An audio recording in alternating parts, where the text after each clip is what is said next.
So these are the DX3000CL and 4000CL closed-back dynamic driver headphones from the Japanese company Final. And interestingly, I've had a bit of a hand in the design of the 4000CL, and I'm going to tell you all about that and, of course, as usual, what they're like to use. And they have some interesting characteristics which, yeah, you'll probably be interested in. So the 3000CL I first tried, actually their first assembled model at CanJam SoCal in 2025. Now I've known the team at Final for many years, since 2011 when I first went to a headphone festival in Japan, and since that time I've had some on and off interaction, including reviewing a couple of their models. But it was good to sit down with their PR team, who were interested, of course, in marketing these headphones in the US and, well, the Western market in general. And they wanted my advice. So what I offered them, and I'm going to be completely upfront about this, is if they sponsored my channel, I'd happily give them some advice about social media and other matters. And one of them was ensuring that they are being sold by very reputable and very well-known dealers. And one of them is Bloom Audio. So I'd like to thank Andrew from Bloom Audio for sponsoring my channel, including some of my CanJam show reports. Now, ensuring these two great companies hooked up means that, well, let me talk about sponsorship in general. For me, if I'm watching a YouTube video about a product I'm interested in buying, I don't care who is sponsoring the video or the channel or whatever. I just want to know, does the product do the things I want, or does it not do the things that I need? And from that, I can decide whether or not to buy the product. Likewise, I try and make videos to describe what a product is like to use and listen to music with, so that you know whether a product is suitable for you to buy, or you might go, that particular thing's not what I'm interested in, and move on to the product that is suitable for you. If the right person buys the right product, then the person who buys it wins. The dealer wins because they don't get a return, obviously, and the company wins because they get a good reputation for designing what people want. So regardless of who's sponsoring my channel, that is the attitude I approach reviewing stuff with. Now, on to the fine details. In getting hold of the first pair, and while talking to the guys, the first thing I thought was, these ear pads are thick, and they're 3 centimeters thick, which is pretty massive as things go. That thick? And with the 5 centimeter opening for your ears, I thought the sound may be a little bit more closed in than I'm used to, say, from a lot of planar magnetic headphones, which I listen with. And I wasn't wrong there entirely, but that more for the sound impressions. The third impression, of course, I plugged them into the system I'd taken with me, and the 3000 has a lot of bass. I mean, really massive amounts of bass, but also a pretty good mid-range as well, which makes for an interesting combination I'll talk about in the sound impressions. One of my first piece of advice for them was, why don't they have a pad swap available for them to give a sound tuning for people who maybe at some periods want less bass, and that would provide some variety and make them useful for more customers who are interested in the headphones but maybe don't want quite so much bass. And the result was they went back and did some experimentation, and, well, the result is the DX4000CL, which basically has less bass, but has a couple of little differences as well. But both have the same 40mm paper carbon composite driver, and 40mm is not particularly huge, but I found the bass delivery is actually pretty good. But as comfort goes, these are, I think, what do they call, protein leather pads, and they certainly do sit comfortably on my ears. Although I think maybe in hot weather or hot room, they might end up being a bit sweaty. So you never know, someone might end up coming out with some ear pads which are cloth for them. Maybe one of the aftermarket makers like Deconi or ZMF might come out with some, who knows. But as usual, they have a slide adjustment on the side, a fairly straightforward and simple design, and they can be completely disassembled and repaired, which is one of Final's main things. There's a little bit of fine detail in there as well.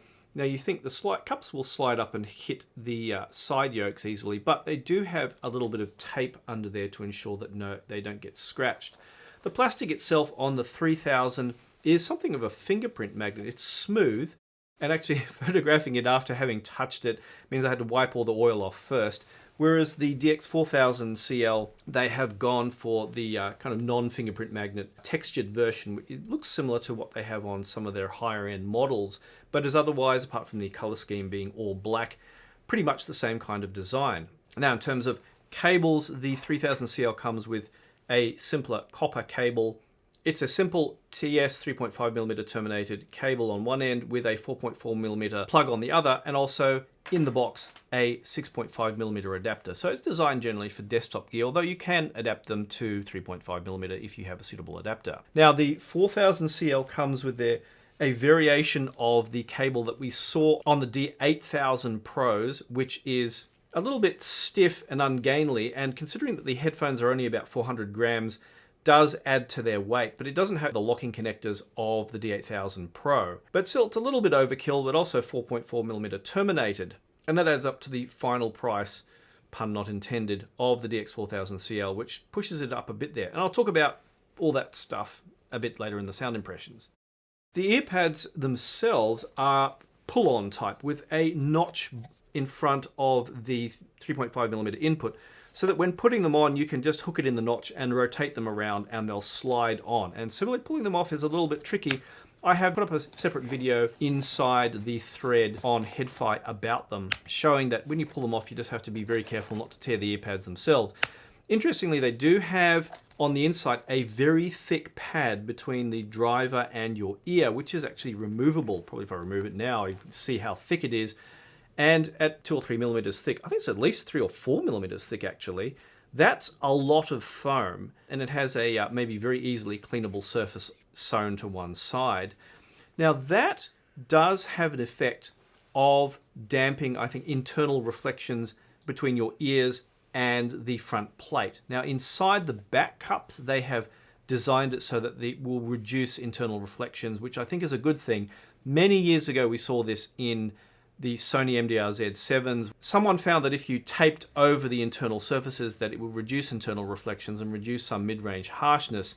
In a similar vein, having this pad in here, reducing the internal reflections of the front plate as well, means that you don't get that harsh edginess that you get with some headphones which have plastic surfaces facing the ear.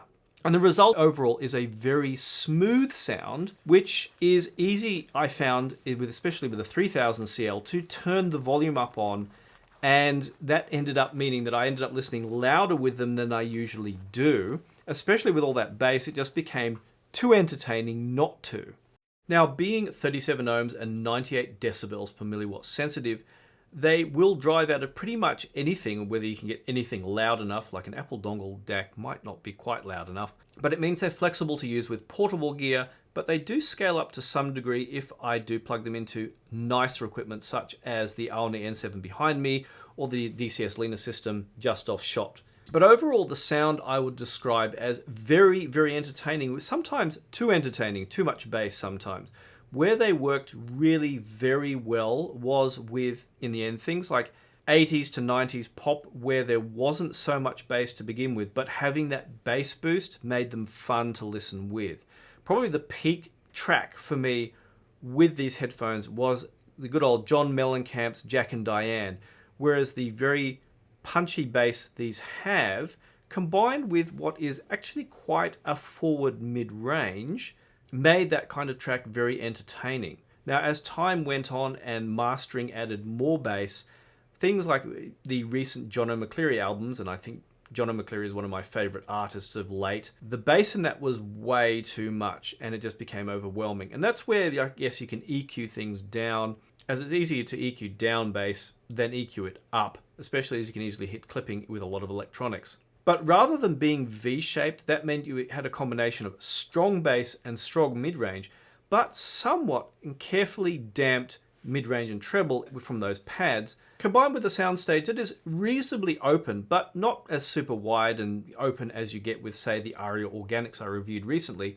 means you have a nice balance between intimacy and entertainment, and enough space for when the music does have some soundstage that you do want to make out where the instruments are.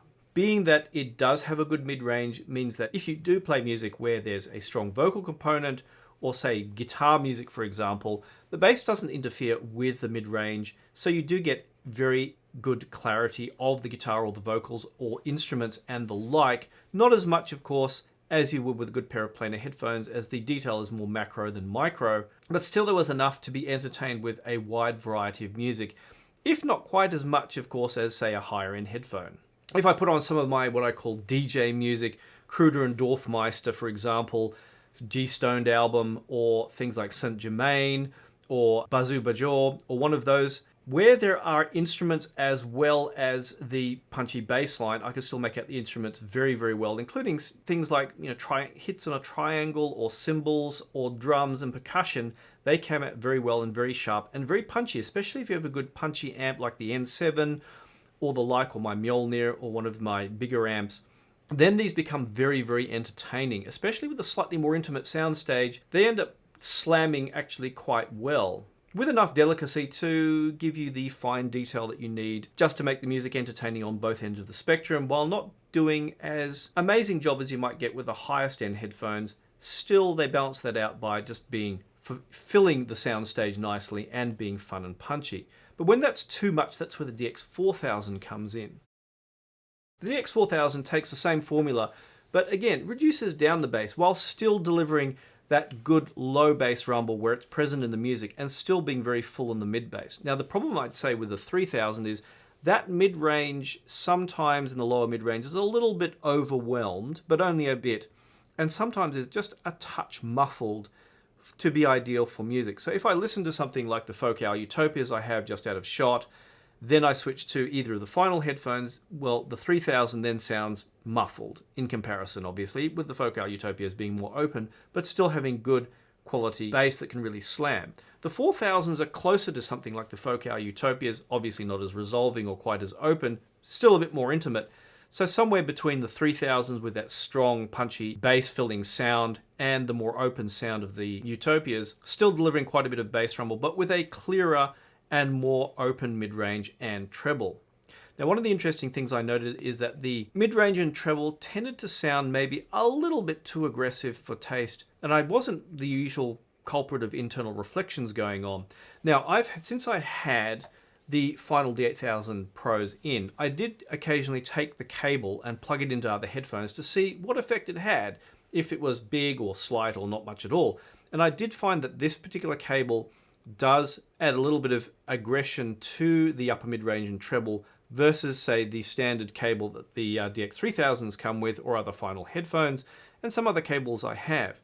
Now, sometimes I found the DX4000s to be a touch sibilant with some tracks, especially where there were vocals involved. It wasn't too much that it irritated me a lot, but it was noticeable, and given that the internal reflections have been heavily damped, didn't become irritating like it could do on things like the Sennheiser HD800S or the like.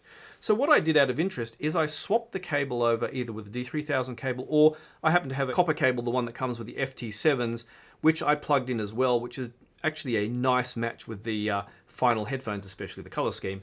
And I found that while the headphones were still sibilant, it took away a touch of that aggression in the upper mid-range and treble that I think the silver cable was delivering. Now, of course, you could EQ that down. I'm not saying you should go out and necessarily buy a cable to replace the stock one. However, that did make the DX4000s for me really great all-rounders once I swapped the cable. And I found that even without the cable swap, they did present a really pleasant mid-range. Not as perfect a mid-range as I get with some of the higher-end headphones I've had around here, but one that, whether I plugged it into the Lena system or the system I mentioned before, the N7 and the Fio Warmer system, that made a lot of music very pleasant and enjoyable to listen to.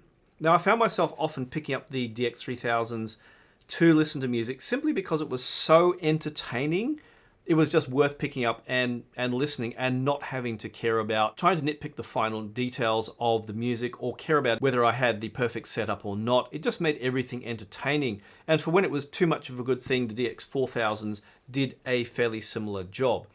So that's part one. I'm going to do more comparisons with other headphones in part two, so look out for that. Don't forget to hit the proverbial like button and subscribe to see those. And don't forget to check out Bloom Audio for your next headphone purchase, and thank you to Bloom Audio and Final for sponsoring my channel. Importantly, if you have one of these headphones, do leave your impressions in the comments. I'm really keen to hear from you and find out how they worked out for you, good or bad, and what you use them with and what music you listen to, so do let me know. As always, thanks once again for watching, and I look forward to seeing you in the next video, online or at a Can Jam.